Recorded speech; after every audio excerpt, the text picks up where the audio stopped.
Кыргыздын белгилүү сүрөтчүсү Гапар Айтиев тууралуу билбеген жаран жок чыгар.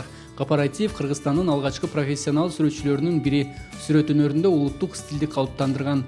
Алгачкы кыргыз элитасынын бири саналган коомдук ишмер өзүнүн ишмердүүлүгү менен Кыргызстандын кооз табиятын чет өлкөлөргө тааныткан. Саламатсыздарбы? Мен бүгүн сиздерге музейдеги Гапар Айтиев бурчу жөнүндө кеңири маалымат берип кетсем. Гапар Айтиев бул Кыргыздын эң алгачкы сүрөтчүлөрүнүн бири.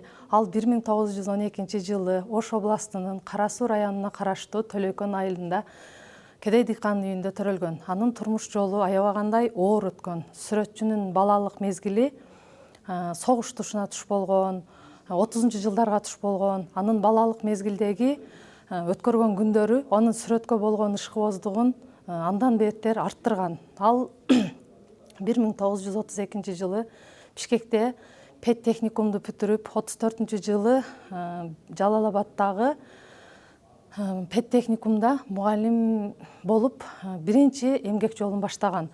Бирок ал мугалим болуп эмгектенсе дагы анын жүрөгүнүн түпкүрүндө бала кезден кыялданган өмүрүнүн кыйын учурундагы мезгилдерин сүрөткө чагылдырам, сүрөткө тартам деген деми аны эч тынч койгон эмес. Ал баары бир жашоодо сүрөтчү болом деген дебиз менен жашаган. Гапар Айтиевдин кеңири белгилүү эмгектери Ала тоо этектеринде тоолуу аймактагы жашоону чагылдырган чыгарма, көчмөн элдин турмушун көрсөткөн сүрөттөр, портреттер сериясы кыргыз адамдарынын образын чагылдырган эмгектер болгон.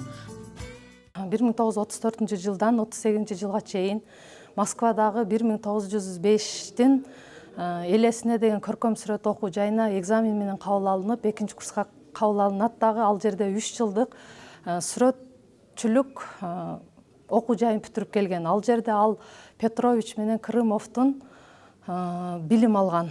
Ал анын сүрөт жаатында негизги багыты пейзаж болгон. Ал портрет дагы тарткан.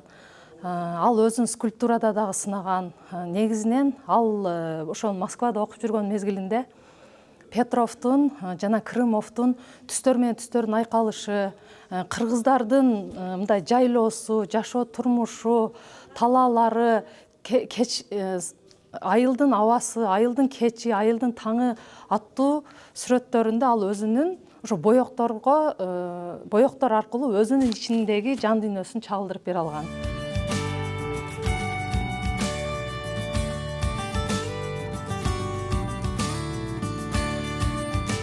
Анын ошол өмүрү согуш мезгилине дагы туш болгон, согуштун дагы катышуучусу болгон. Алыкул Осмонов, Касым Тыныстанов, Алы Токонбаев ошолор Гапар Айтиевдин замандаштары болгон. Гапар Айтиевдин 3 уулу болгон үй бүлөсүндө. Бир уулу анын Сатар Айтиев ушул күндө белгилүү сүрөтчү, анын жолун, атасынын жолун жолдогон улуу сүрөтчү болуп эсептелинет. Бизге келген Гапар Айтиевдин бул документтери, буюмдары аялы Гальфира Айтиевнанын алып келген документтери болуп эсептелинет. Гапар Айтиев бир гана сүрөтчү эмес, алгачкы интеллигенциянын мүчөсү катары кыргыз акындар, жазуучулар жана маданият түптөөчүлөр менен чогуу өсүп, Кыргызстандын маданий өсүүсүнө чоң таасирин тийгизген. Бул окуялар Көчкөн Сактановдун Маркумдар үнү аттуу романында кеңири жазылган.